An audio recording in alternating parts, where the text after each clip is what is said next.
back to the podcast. My name is Silas. I'm Aaron. And I'm Zane. And today we have a very special guest. Zane, you want to introduce us? Yeah, say hello to Brigida calling in from Sheridan, Wyoming. Hi, Brigida. Can you hear us? Hi, good morning. Yes. Thanks for joining us this morning. We have been interacting with you on our school platform that we've been talking about, and you've had some really great questions. You even got to talk to Aaron a few days ago, and we just wanted to invite you on the podcast today to just be able to interact with us live and bring up some of those questions. So thanks for joining us.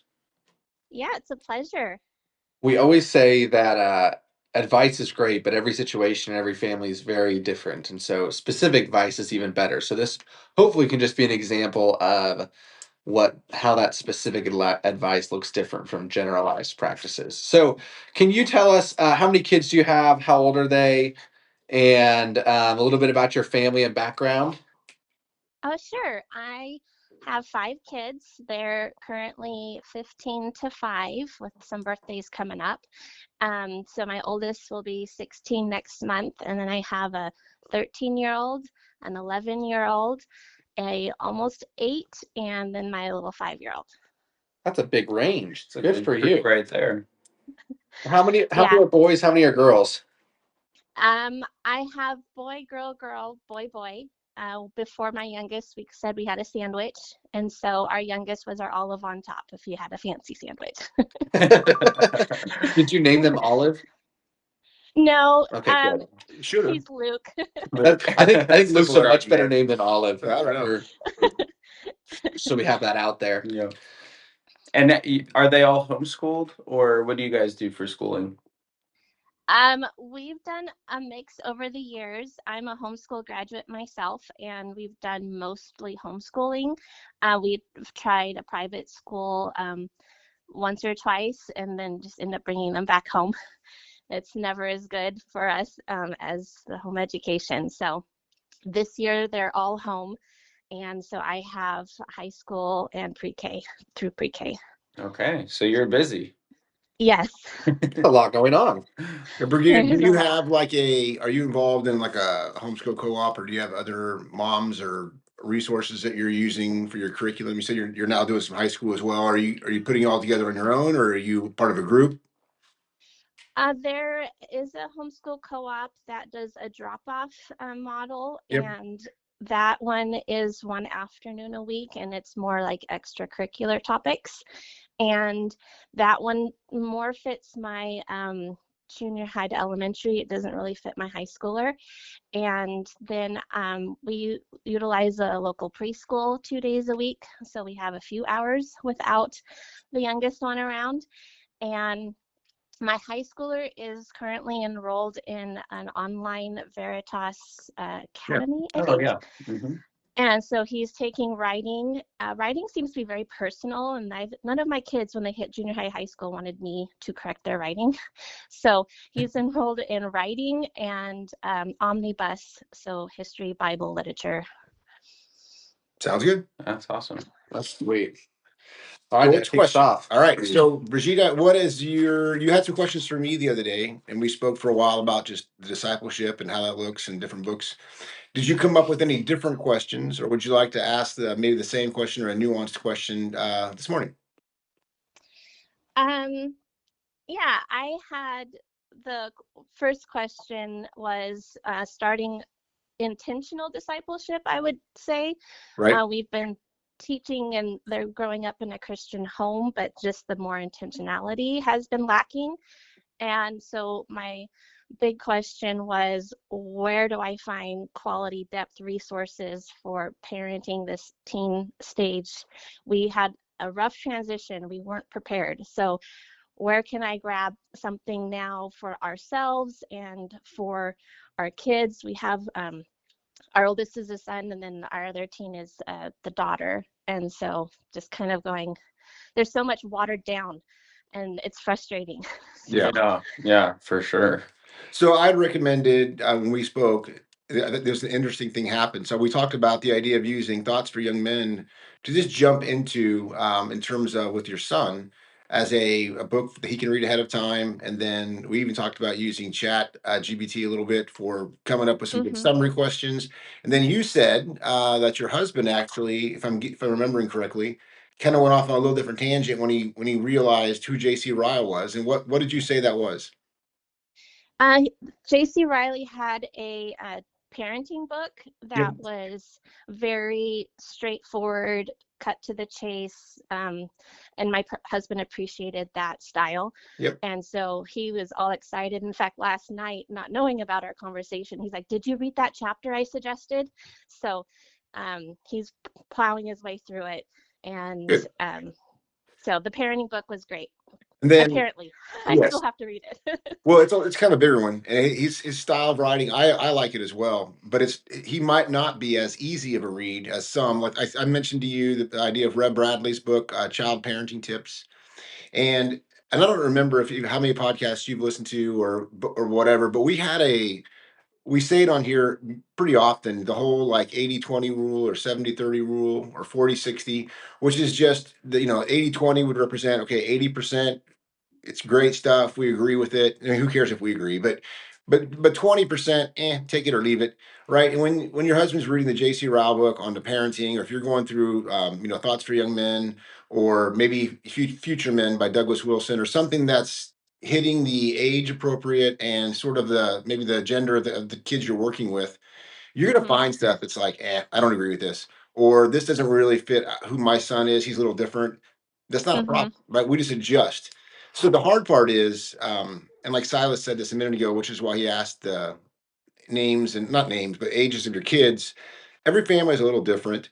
So like I really do enjoy like Thoughts for Young Men, and we read it with about every young man that comes through our program. But reality is it was written in the 1800s, and it's all like you got to do your own like transitioning from the vices of those days to the vices of today, right? Hmm. And it's like every book we read is going to require us to sort of like use our brains and say, okay, I've got to improvise a little bit or add to it. And I like now, like you as well, you're deep in the trenches of parenting. It's hard to sit down and read a bunch of books all of a sudden and like assimilate your own program, which is kind of what we're trying to do on this you know uh bold parenting. What do you call it, House? Today's a new day, right? No, we'll get into that later. All right. But it's like but it's hard because you're trying to hit everybody, which of course can mean you end up hitting nobody. But the Hmm. reality is, like on our website for Future Men, there's a resource page. On Canon Press, they have resource pages. You're just looking for, you know, as many different thoughts from other people as you can. So it's tough. Wait, before you say anything, Zane. Yeah. Those are some good ones for the boys, and before we get into the girl, you said something interesting. You said the transition into the teenage years. It was a rough transition. Yes. If you don't mind, can you go into like describing like what made that rough? Why was it rough? How was it rough on you guys? Because I think that's something a lot of parents experience Sure. in different ways. So do you mind sharing your sort of experience there? Sure. I'll Without names. try. Right. Um, there's that like pull away and identity that they're trying to um work through, and they're realizing their parents are flawed, and Mhm. that like realization has been extremely hard for them. And then because they're mad at us for being flawed and inconsistent maybe or whatever, it's hard for us to figure out how to get over that hump in their brains of anger toward us. And so there's been a lot of resentment, a lot of uh, rebellion, pushback, disobedience, disrespect. And it, like yesterday, I had a breakthrough with my oldest, and he was like, "Well, um, um, you broke promises, and I was upset that you were breaking a promise with my sister." And he was so upset that he put a hole in the wall this week. And I'm like, well, where is that stemming from? What is it that you are so angry about? And he couldn't remember. He couldn't give me any specific incidences where I broke a promise. And in the communication with the younger sibling, I wasn't breaking a promise with her either. He was just listening in and building resentment Yeah. and anger. And so it's like you weren't even correctly determining what was going on in the situation that I was having with your sibling. So you were eavesdropping, you thought you understood something and it actually was wrong. And the sister came and said, no, mom was right in what she said and how she, disciplined me and my consequences. Um, and so that's kind of where a lot of the shifting has been, I think, is just trying to realize, what do I do with parents who make mistakes? Do you feel like that anger and resentment is more towards you or your husband or both? With my oldest, it's actually flip-flopped. So he was really struggling with dad last summer and into the fall, and I was like, hold on, give me a couple weeks, I'm trying to figure out what to do here. And then it flopped in the fall, and then he's going to dad, and now he's really angry at me. So it just depends on who he thinks is the nicest person in Right. the season. Right. Yep. Good cop, bad cop. So one thought we've mentioned this before, I think, is for boys especially. It seems like all of them have this moment of just realizing they're male, not wanting to just submit to their mom's authority just because she's a woman, and that's a broad generality. But I've seen it come true with all my sons, and it's like it takes Not different me. levels. Oh yeah, I obeyed mom always. no, no. It takes different levels of intensity, right? And when you mentioned he's flip flopping a little bit, I think you're correct. It's probably just circumstantial for some of his right rebellion, meaning he didn't get what he wanted from one, goes to the other, sort of triangulating a little bit. But mix that in with you are guy, you are flawed. We don't know what we're doing as parents. We're doing our best. I think open communication, and this is where the idea of the weekly discipleship, especially with your husband, but like we do as well, you still meet with him as not as often in terms of like the intense one-on-one, but like hey, once every other month or something, take him to breakfast or let him run an errand with you and just touch base a little bit so he understands, I'm a woman, I'm your mom, I love you, I've got a role here in this family, and that involves a lot of authority in his life. Until he leaves the home, he's basically under your authority all day. And Mm-hmm. man, the boys, especially when like if they come to future men and then they go back home again, it's a transition because they just maybe it's just the way God created us, but we buck women's authority, and it's like we have to learn. No, you're actually under her authority, which is under the even bigger authority of the Father, and under that authority of Jesus Christ, obviously. So it's all with accountability. It's all good, but it's just man, day out how it just plays out day in and day out. It's just man, we want what we want, and when we don't get what we want, we just I don't know. I think we justify, especially as men. Men are just sort of pathetic that way.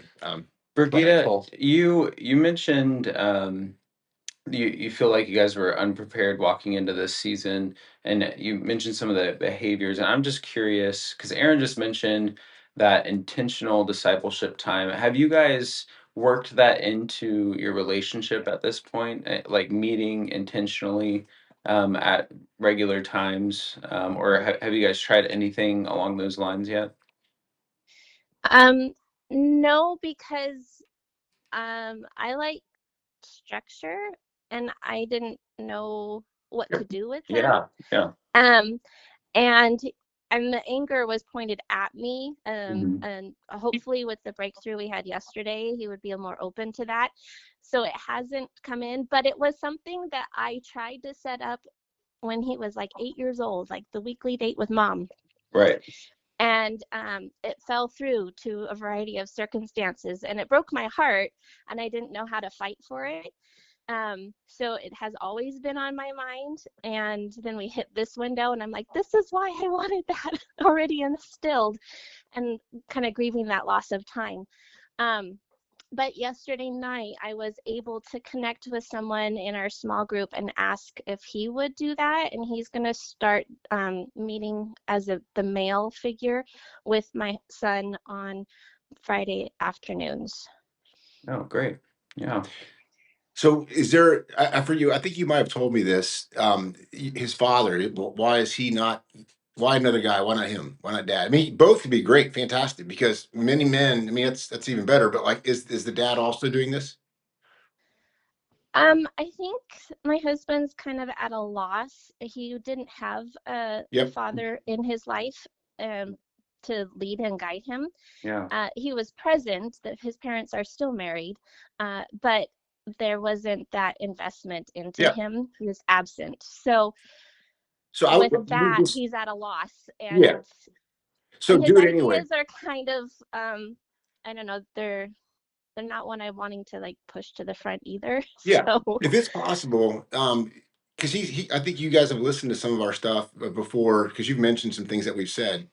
And with him, it's like, because I didn't know what to do either. And when I started this, I think Silas, I think you were actually the first kid that we started doing. I started, not we. I started doing discipleship with. I think it was my idea. Yeah, I doubt it. But it was like, it's pretty like it doesn't have to be anything. I mean, just we are intentionally just sitting down and just talking. And if it's like 15 minutes the first time, then 20 minutes maybe. And again, like I said, if he takes like the thoughts for young men, let the book sort of do the work for you, and you'll be mhm, surprised. It'll be 5 minutes in the book, and then it just brings up conversation. So you got some accountability stuff. You've got some like, how you doing getting along with your mom? How you doing getting along with your siblings? Just super, super basic. He just sees my dad loves me, my dad cares. And this is where I think that the parents are being vulnerable and just it's an admission of I want to invest in your life. I don't exactly know what I'm doing.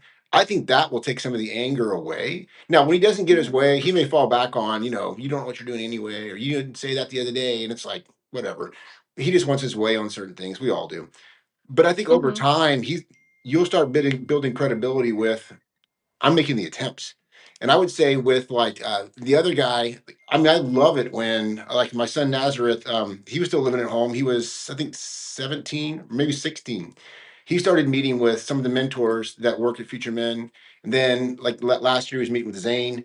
And I feel like, yeah, I think it's great that some guy in your small group wants to help. That's fantastic. But I would do it in addition to dad, even if the dad's isn't as maybe as intense or as structured.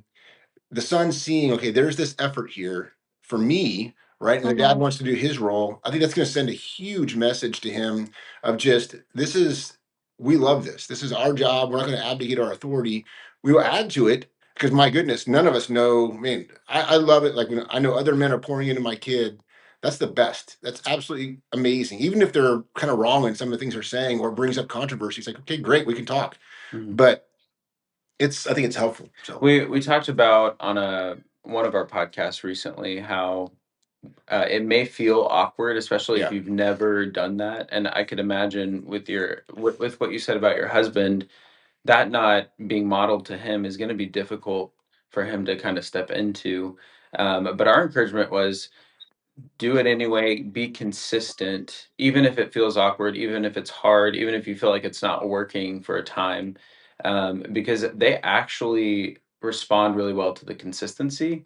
We have a student that came to us Oh yeah. and he was very bitter, very hardened heart against his parents, against us, really any authority in his life.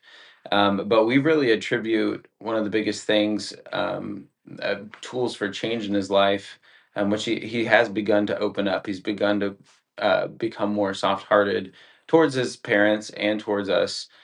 We attribute that to our consistent weekly discipleship meetings with him. They at first it was really awkward. He would just stare at you and you would be asking him questions and it'd be like one word responses Yep. and For a long he'd time. just glare at you most of the time.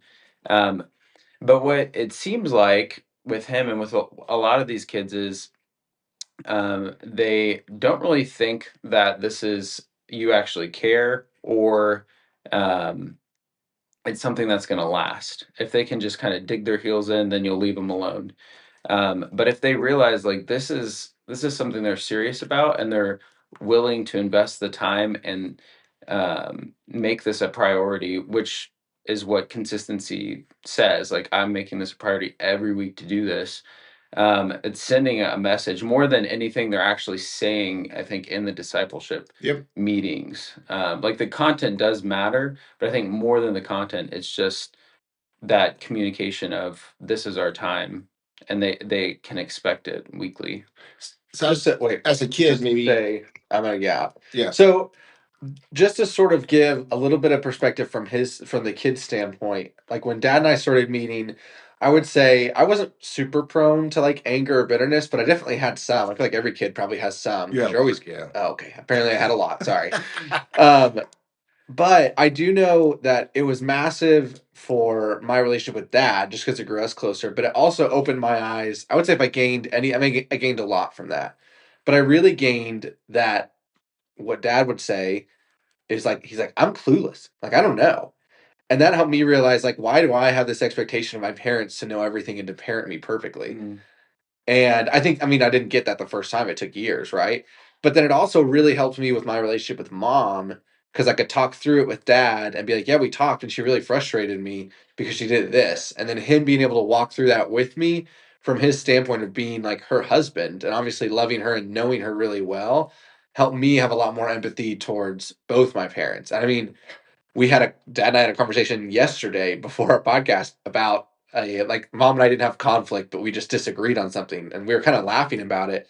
But it was still helpful, like hear his opinion coming from her husband, who I really respect, obviously. And so, I think just from the kids' perspective, it really helped me a ton. I think with the anger and the bitterness, because it helped me realize not only did my parents not have it all together, but they truly want what's best for me and like Mhm. Dad's showing up every week, even when I'm kind of a pill or kind of a jerk.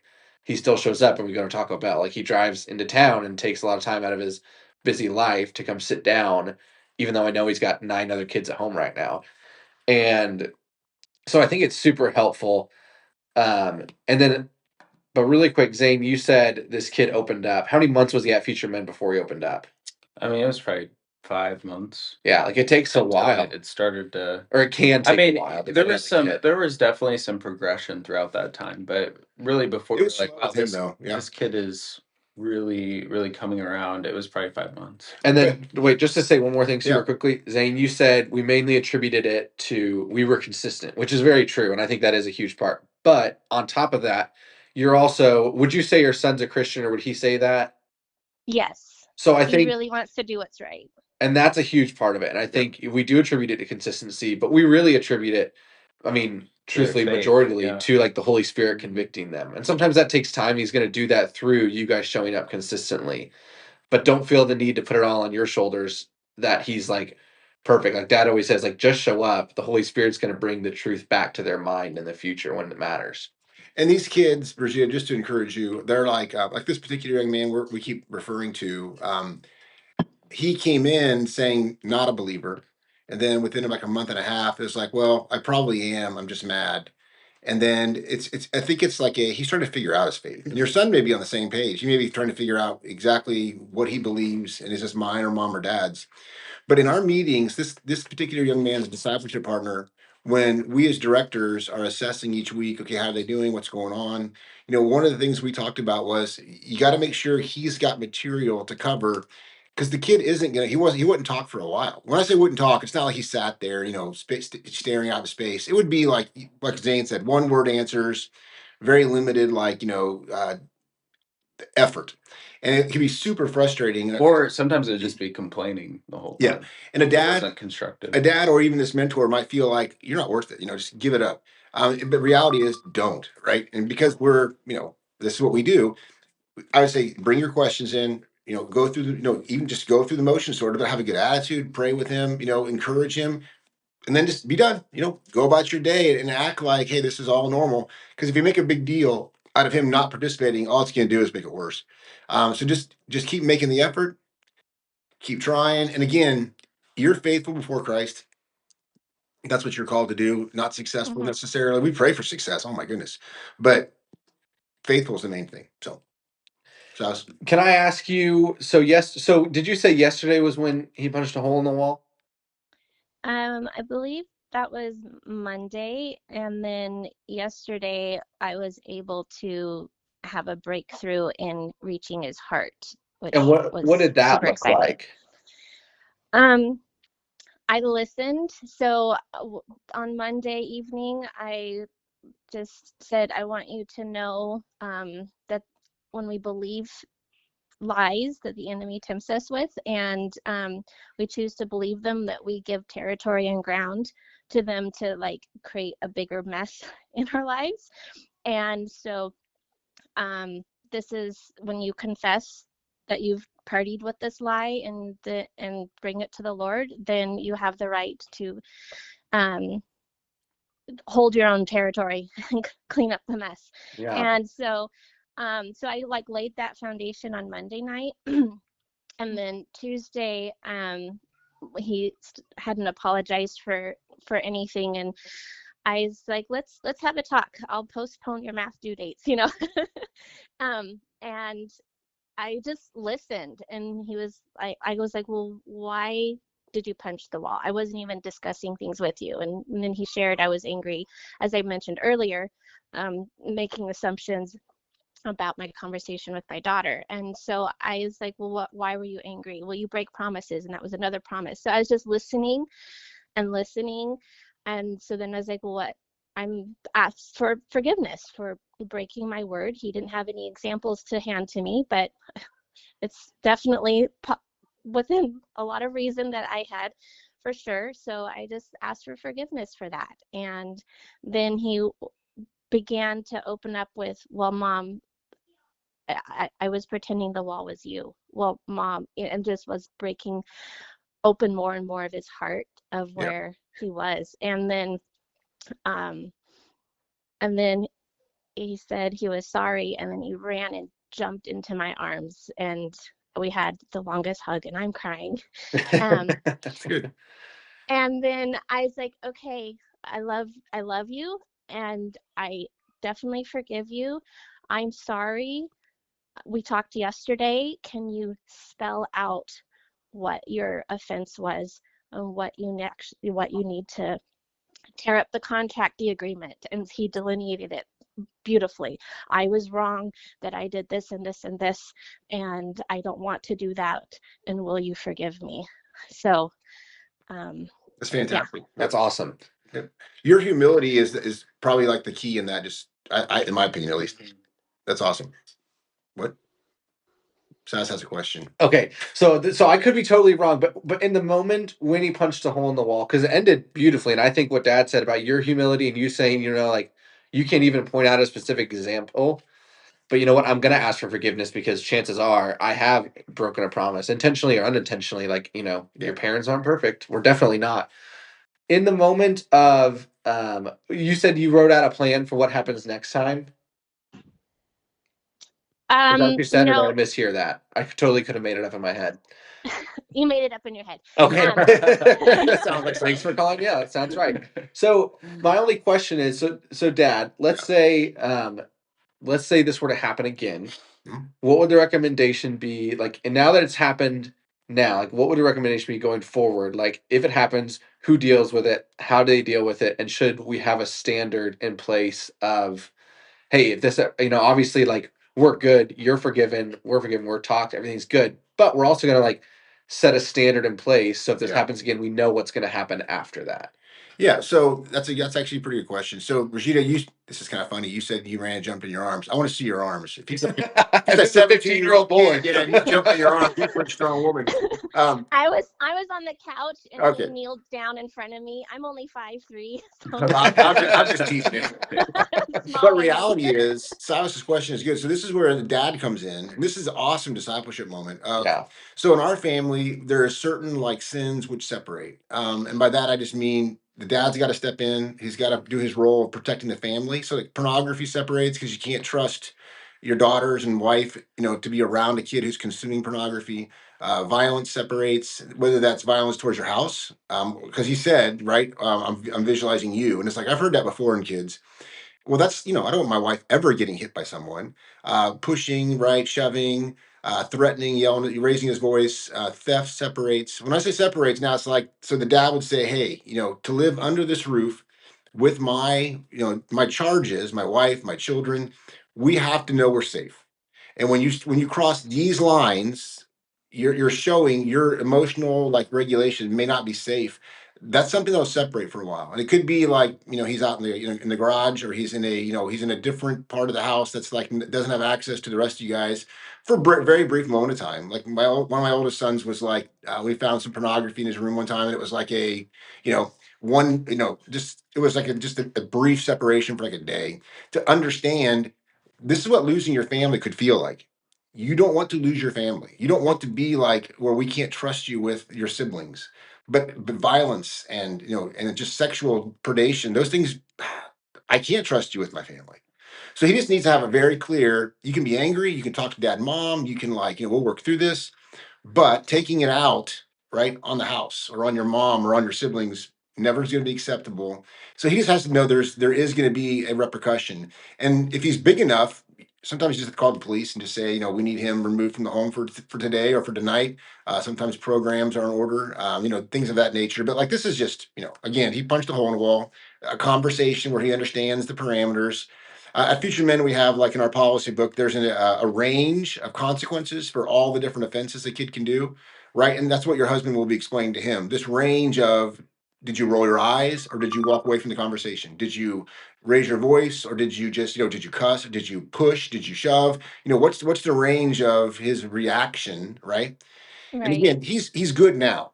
And you don't want to seem like, hey, Mhm. we're still mad at you. But it's like, hey, this is actually when we should talk, a moment of non-confrontation. We're healing. This is fantastic. But you do need to understand you have the capacity to go there. And so do I. Mhm. So does your mom, Mhm. right? And it's like we're all Mhm. human.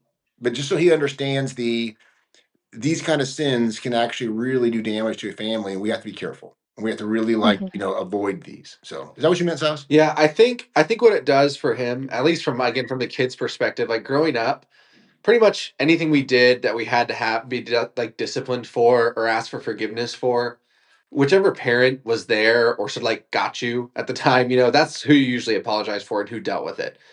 The exceptions to that, like Dad said, were pornography, and then any type of violence in any way you knew it quickly, like towards a sibling, towards like house or property or whatever. It immediately became like you're going to deal with this with Dad, and that's helpful because it escalates it in their mind. Like it helps them realize this is a more serious issue. It also shows them that like your husband's top priority is protecting you Yeah. and protecting his Mhm. family. And even if in this moment they're the ones sort of encroaching on that, it's going to help reinforce for them like, wait, I'm part of Dad's family. Like he protects me too. And right now I'm going Mhm. against that, so I have to be like sort of on the outs till we deal with this, right? But in the long run, I think it helps them breed more respect for Dad and therefore more respect for you through that. And so I think it helps with the whole anger bitterness thing too, in the sense that he just learns that like Dad's top priority is mom. And I think that's really helpful for a kid to like have to see play out in action. Mhm. Just so, and as a word your husband or any father listening can say is like, what other person would I allow off the streets to come into my house, punch a hole in my wall, and just act like it's another day, right? Nobody. You'd call the police. You'd have like, you'd get this, fixed by that person, right? So for some reason, we as dads sometimes think our family is the exception. You can hit your mother. You can say these horrible words to your mother or scream at her, even though I would never let any other man do that. And it's like, so that sends a pretty bad message to our families of just I don't know, like not it's just not healthy. So It's anyway, just easier not to deal with it. yeah. Well, maybe, but the wife is dealing with it, right? It's Yeah. like, and it's not like we don't Mhm. deal with it. We live it. It's horrid. You walk around on eggshells, afraid of, am I going to say something that's going to trigger this kid today? So I think we have to take the higher road. And again, if you're afraid to take the high road because he's big and he's strong and your husband doesn't want to like, and I don't blame him, I don't want to get in a fight with my kids. You just call the police and say, hey, this is what's happened, and if the kid settles down in front of the police, okay, great. And again, I don't like involving the law because it's so weird. It's like it's kind of none of their business. But it just depends on the size of your kid and it depends on his willingness to submit. Sometimes the kids just break down because they feel so bad. It's like this is not what they're characterized by, and they're ready to change. And it sounds like your son Mhm. was, and praise God for that. And it does sound like because of this breakthrough that you had the other night, that conversation you were able to have with him, that there were things that were brewing under the surface, which is usually the case Yeah. with like anger outbursts like that, that just aren't being addressed. And so I think or that aren't being expressed by the child for whatever reason. So I think that's another reason why, going back to discipleship, that's an outlet for him to express that without it leading to I'm punching a wall, or Right. I'm getting really angry and like running away, or some of those more dangerous behaviors. Oh, Um, on that, hey, Brigitte, this is like an interesting thing. So last night, I was talking with Angus, one of my sons, and we said this because he missed our discipleship twice this week, and it was legit. We had like some stuff come up in his life, and I just told him last night. I said, "Hey, we have to meet, and here's why. I don't want it to be just when you're in trouble. I can't stand like the only time we talk is when someone's mad. So like if your husband and your son are meeting normally, right? Like Zane said, there's the outlet for these conversations, and not just, Hmm. hey, your mom said, X, Y, and Z happened today, so we're going to talk. He's just going to feel like I'm always in trouble. This is, you only really have a conversation when something's gone bad. You're meeting on a regular basis.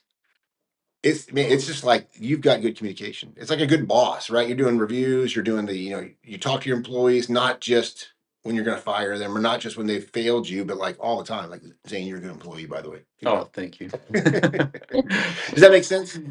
Yeah, it does. Thank you. Awesome. Yeah. Okay. I would say I would just want to encourage you on what happened afterwards, because it sounded like when you said you had him write out what was wrong with what happened and then ask for like explicit forgiveness is massive. Like Yep. that's so helpful, and that's exactly what I think we would say to do. Like as kids, that's what we had to do growing up. Like even after the discipline or after the punishment, you would have to go to whoever you wronged and like, would you please forgive me? And we couldn't just ask the question. We had to be like, would you please forgive me because I did X? And what And I I should have think done was, what I should have done, yeah. And I think it just the fact that he did that shows like Dad mentioned, like, sometimes people get to the point where they're calling the police. And I think you're far from that, hopefully. yeah. And the fact that he just did that is awesome. And I think you should be encouraged in that he's still what we would say like listening, right? He's still engaged and he's still invested and he still wants that relationship with you, even if you're going through, it can be tough times as he tries to settle into who he is as a teenager. Hmm. Yep. Okay. Yeah. Do you have other questions or situations Or or do you want Take to a different day. Yeah. respond to anything that we were just talking about?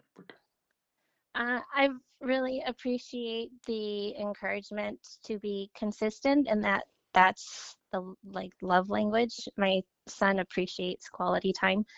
Um, so yeah, just having that listening ear, um, being success. Yeah. Yeah. That Very was good. a really encouraging, and I will encourage my husband with that too.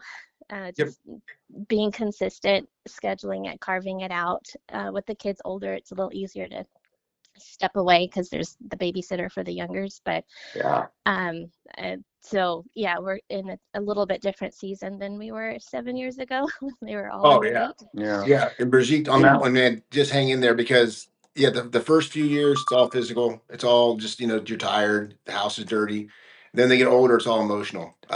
So yeah, just and you're in the middle of both. So stay strong, Yeah, be on the same page with your husband, have good date nights where you guys are your marriage is, where it should be because you're gonna need each other big time. You definitely don't want to be feeling alone or him feeling undermined. You want to keep it, we're on the same page. So very, yeah. very I good. think that's where we definitely veered off when they hit like the age of reason, 7, 8, Oh and yeah. we needed to implement a new type of structure. We never got on the same page. So the most apathetic one. Yep.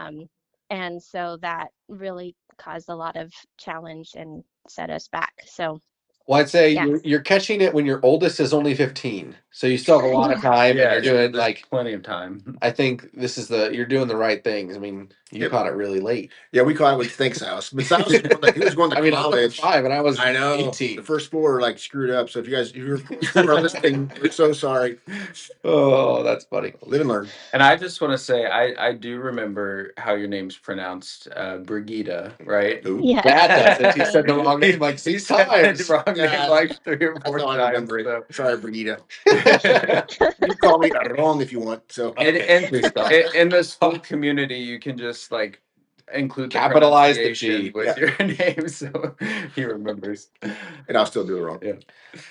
Well, hey, thanks for calling in. We really appreciate it. This has been a blast. We'll do it again. Hopefully not from a hole in the wall, but something else, something more fun. Yes. You did ask for discipleship resources, and we're really good on the boys, and we're less good on the girls. But I'll talk to my mom and my wife Get some and stuff up see, there. because they do the same thing with a lot of the Yep. girls, and so I'll get some of that. I'll just text those to you, or I'll put them in the school group. Yeah, we can include them on school. Yeah. And we're working on, well, I don't know if I'm supposed to say this, but we are working on more discipleship resources for families. So we're looking at even being able to send out a kit, just to kind of give like some basic ideas and thoughts to parents on how they could just have an outline for what that time's supposed to look like. The structure. So we can talk to you guys a little bit more about that too. It sounds like it might be helpful.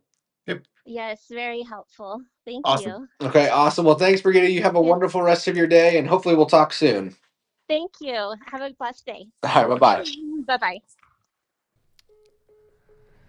Okay, So there you go. just think this through. That could have been you if Probably you're on is the you. school group. Oh, I meant that's come on, that was supposed to be an ad. That's a fun one. Yep, she's a super nice lady. So, Very nice. yep, I she think cares. it's just a great demonstration of like every family is dealing with something, and hopefully a lot of you are like, oh man, like we're not the only ones. Like hopefully that kind of just opens up the door to being like she said. I think what she said about having a rough transition into the teen years is probably applicable for if probably A lot of 100% of people. families. Oh, I don't yeah. know anyone that's had a really smooth, easy transition. So if you're on the school community already, great. You can always send us a message, and we'd love to talk to you live on the podcast like today. If you're not on the school community, though, click the top link in the description and join, and we will get you in there. There's lots of resources we're building in there, calls like this, Q&As. She called Dad privately, and he was able to talk to her for a little bit, so things like that can maybe happen if we set them up ahead of time. Any questions you have, you can do that, or send them to questions@futurefamiliesmedia.com. Other than that, I think we're good for this week. Hey, if somebody was wanting to find this podcast, I guess they already found it if they're listening to it. But like, Yeah. if I'm referring somebody there, what's it called? Is it Future Families Podcast? Yes. On Spotify? Right now it's Future Families Podcast. But come back next week for a special update. There you go. Bye. I forgot to say, speaking of Dang it. finding it helps us a ton in helping people find us to get suggested to random people. So the way that happens is if you share our episode with people, if you like it, if you comment on it, and if you subscribe. So if you subscribe today, or if you are already subscribed, just comment and tell us which one you were. Which party were you a part of? Yeah, and everything starts out slow. Welcome to life. And like I was thinking this morning, it's like we have just a few things offered out there, not much right now. But the more people that will just keep referring it and keep like asking others to join, we're going to keep producing content as it's like used, right? You know, we want this to work. And so I know it's probably too much to listen to all the time because you have a life. But hopefully soon there'll be like categories. You're like, ooh, I want that one. And you'll listen to that on a drive to town or something. That's the goal here. That's the hope here, that there's a decent amount of like backlog. But it's going to take, work on our part. And we're wanting to do it. But please encourage by sharing. Give us affirmation. Please. Yeah, and it's not about feeling good. It's just we want to make sure this is like getting used. Well, I want to feel good Yeah, too. I don't care. So anyway, all right. Thanks for coming. Last thing we'll leave you with is my dad doesn't care about my feelings. Bye. We'll see you next week. Bye.